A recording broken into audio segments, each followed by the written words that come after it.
Bonjour à tous ceux qui nous suivent, ceux qui s'intéressent à cette page. Nous vous disons merci de nous suivre au quotidien afin que nous vous apportions beaucoup d'informations sur certaines choses. Donc le sujet qui nous intéresse aujourd'hui, c'est la question d'amour. Quand on parle d'amour, on parle du sentiment qui est entre les êtres vivants. Donc si nous devons définir l'amour, c'est le sentiment qu'un être vivant éprouve envers un autre être vivant sans aucune distinction.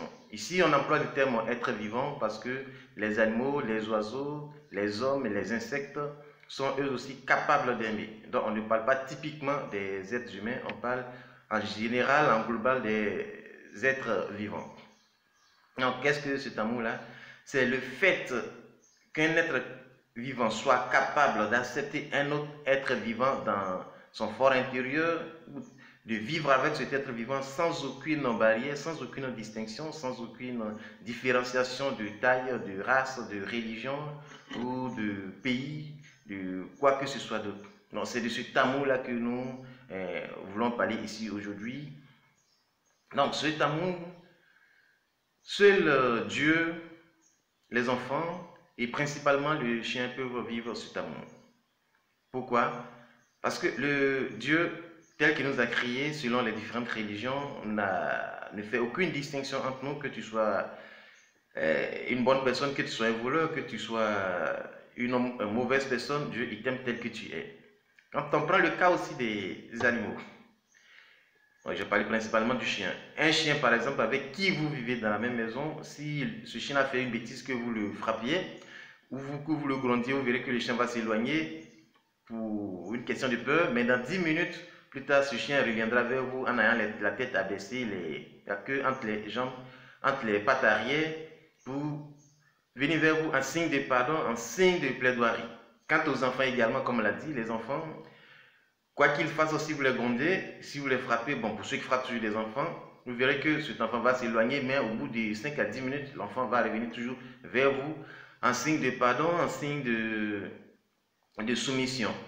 C'est d'ailleurs pourquoi dans les religions, dans les Écritures saintes, principalement dans la Bible, il est écrit que si vous voulez rentrer dans le royaume des cieux, devenez comme des petits-enfants qui n'ont aucune distinction de race, qui ne font aucune différenciation des hommes, des humains, de la taille, de quoi que ce soit.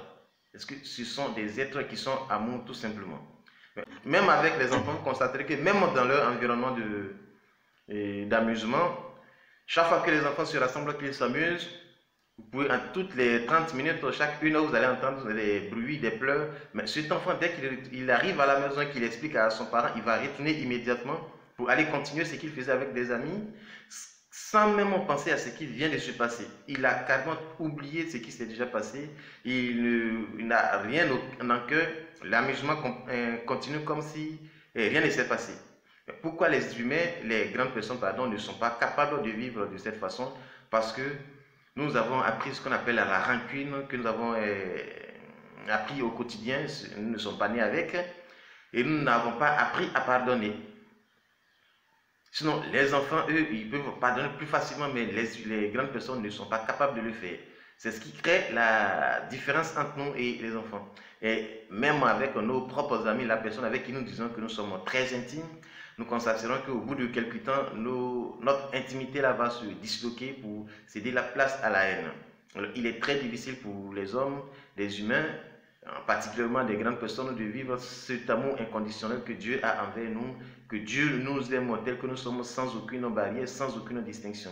Cependant, tout ce qu'il nous faut, c'est d'essayer de supprimer le jeu.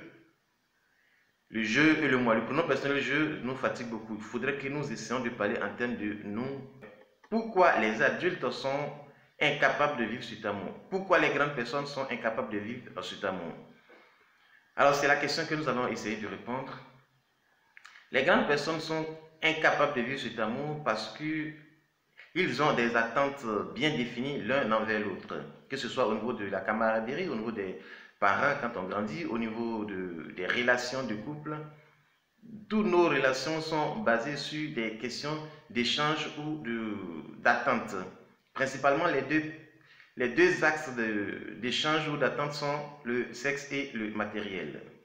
C'est-à-dire quelqu'un a le matériel, s'il donne à l'autre, l'autre aussi peut lui donner le sexe.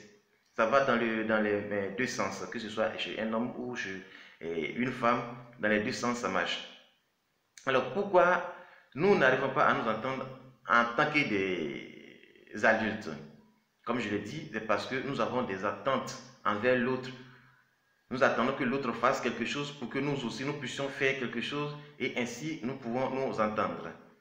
Alors, ça veut dire qu'il n'y a pas de véritable amour comme Dieu l'a envers nous, entre nous, adultes, pour que nous puissions nous aimer au quotidien. Donc, les attentes sont en quoi? D'abord, quand on dépasse les deux axes principaux, qui sont le matériel et le sexe, d'abord, on va tomber encore dans les sous-axes qui sont le genre. Quand quelqu'un te dit par exemple que cette personne n'est pas mon genre d'homme ou cette autre est mon genre d'homme, ça veut dire qu'il y a certaines choses que la personne, certains attributs que la personne a, que l'autre peut accepter. C'est-à-dire la personne ne l'accepte pas généralement en tant qu'un être humain, en tant qu'un être vivant, mais parce que soit la personne a une grande taille, soit la personne a de beaux yeux, soit la personne a de grandes jambes, soit la personne sait faire quelque chose, soit la personne peut faire quelque chose pour la personne. Et ainsi de suite, si la personne aussi constate que l'autre peut faire quelque chose, donc il s'emboîte et ainsi ça peut aller. Ça veut dire que ce sont des attentes que l'un a envers l'autre. En quelque sorte, des échanges que certains ont envers l'autre. Donc il n'y a pas de véritable amour, ce n'est pas le fait de voir quelqu'un, bon, considérer que c'est un être humain, un être vivant, qu'on l'aime comme ça et on l'accepte tel qu'il est.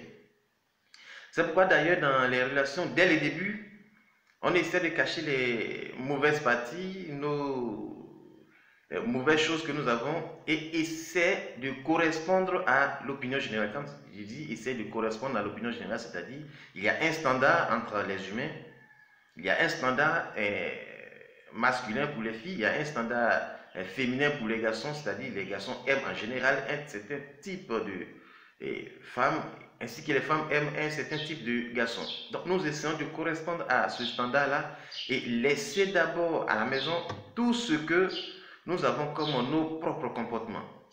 Mais ainsi de suite, dans les débuts, on constate que ça va. Et après, quand on commence à vivre ensemble, quand on commence à se fréquenter, plus on constate que les attentes sont différentes, on constate que la personne a changé, on constate que les échanges ne tiennent plus. Pourquoi? Tout simplement parce que on a caché notre véritable intention à la maison, parce qu'on a voulu paraître bon envers qu'on appelle la personne, afin que l'échange puisse être possible. Donc, nous laissons notre mauvais sentiment ou nos mauvais côtés à la maison. Puisque aussi les attentes grandissent, les attentes évoluent aussi au fil du temps, on va constater également que les attentes de l'autre augmentent. Non, pas que les attentes là ont augmenté, mais c'est parce que la personne avait caché ses attentes au début de la relation. Et on constate qu'à un certain moment, ça ne va plus. Et les gangrènes commencent à naître et ainsi de suite. Le couple commence à se disloquer, les disputes commencent à arriver, les palabres commencent à arriver. Si cette relation est allée loin, la seule raison pour ces deux êtres, pour ces deux tourtereaux de vivre ensemble encore, soit c'est à cause des enfants qu'ils ont eu ensemble et bon, ils arrivent à se supporter à cause des enfants. Par contre, ce que les hommes peuvent vivre, cet amour, si la personne est à distance, si vous n'avez aucun contact physique avec la personne de façon régulière, vous verrez que cet amour est visible. Sans quoi, on ne peut pas vivre l'amour qu'on appelle l'amour inconditionnel. Si vous êtes, à moins que vous soyez à distance avec votre correspondant, que vous vous appeliez ou que vous vous rencontrez peut-être une fois par mois, ou une fois tous les 2 mois, une fois toutes les 2 semaines, là, c'est possible. C'est pourquoi d'ailleurs les religieux prétendent aimer Dieu. Quand je dis prétendent aimer Dieu, Dieu il est à distance. Non seulement ils l'ont situé quelque part là-bas dans le ciel, donc il est à distance, il n'est pas en contact direct avec eux. Donc ils peuvent prétendre l'aimer. Sinon, si ce même Dieu descend et habitait dans leur maison avec eux, au bout de 2 mois, il y aura des discussions, il y aura des palabres entre eux. Parce que nous ne sommes pas capables d'aimer une personne ou une chose telle qu'elle est, sans aucune différenciation, sans aucune attente personnelle. C'est impossible. Même les guides religieux, quand je parle des guides religieux, ce sont les guides religieux dans tous les sens, que ce soit au niveau christianisme, au niveau islamique, au niveau judaïsme, au niveau bouddhique, principalement les grands titres. Tous ceux-là qui prennent toujours l'amour, l'attente, l'harmonie, la joie dans les différents temples. Si vous mettez deux guides religieux de même religion dans une même maison ou dans un même temple, dans une même maison, ils ne vont même pas s'entendre. Si vous les mettez dans un même temple, ils ne vont même pas s'entendre parce que la façon de prêcher leurs paroles sera différente. Et chacun va commencer à critiquer l'autre.